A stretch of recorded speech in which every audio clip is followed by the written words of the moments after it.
Terminal, এই জন্য battery, ব্যাটারির দুটো কালেকশনের নাম কি? টার্মিনাল।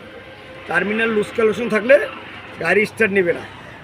আর এই ডায়নামার কাজ কি জানো? ডায়নামা চার্জ করে ব্যাটারিতে রিজার্ভে কারেন্ট রাখা হয়। ডায়নামার কাজ হলো রিজার্ভে কারেন্ট রাখা হবে। এটার নাম কি? Air filter. এয়ার ফিল্টারের কাজ কি? এয়ার ফিল্টারের কাজ হলো অক্সিজেন নেওয়া। আমরা যেমন নাক দিয়ে অক্সিজেন নেই, এটা ইঞ্জিনে অক্সিজেন নেই, ইঞ্জিনটা সচল থাকে। এটা কি? পাওয়ার motor, wifi motor. Wifi motor কাজ কি? গ্যাস ক্লিন করবে, গ্যাস পরিষ্কার করবে। এটা গ্যাসের মিটার, ইঞ্জিনের খাওয়ান যোগায়, গ্যাস সার্কুলার করে। এটার নাম ফিউজ বক্স। ফিউজ বক্সের কাজ কি? ফিউজ বক্সের কাজ আমাদের রাস্তায় যদি একটা গাড়ি স্টার্ট না হয়, সেই ক্ষেত্রে আমরা এই ফিউজগুলো চেক করব।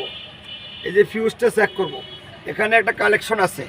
এই কালেকশন যদি কাটা থাকে, আমরা রাস্তায় কোথায় বিপদে পড়ে যাই, সেই ক্ষেত্রে আমরা একটা চিকন তার দিয়ে কালেকশন দিয়ে আসতে পারবো। এটার কালেকশন কি? এটা হর্ন বাজাবে, এটাতে গাড়ি স্টার্ট নেবে, ইলেকট্রিক্যাল যত কালেকশন আছে এটার সাথে এটার সম্পর্ক আছে। কি খেয়াল থাকবে? এরপরে আমরা সামনের সাবজেক্ট এ পর্যন্ত স্থগিত রাখা। গাড়িতে চকের জাম্পার থাকে কয়টা? 4টা। এই যে 4টা চকের জাম্পারের কাজ কি? গাড়ি স্মুথলি থাকে।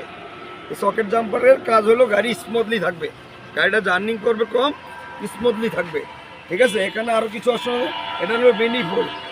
ঠিক আছে? এটার নাম হলো ম্যানিফোল্ড। এগুলো হলো ইঞ্জিনটা। ইঞ্জিনটা কী করে?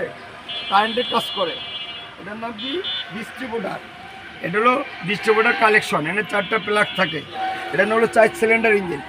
এটা হলো ম্যানিফোল্ড। এটার নাম কি? ম্যানিফোল্ড। ঠিক আছে? ডায়নামা, পাওয়ার মোটর, খেয়াল থাকবে। এখন আমরা ভিতরে সাবজেক্ট কিছু শিখাবো।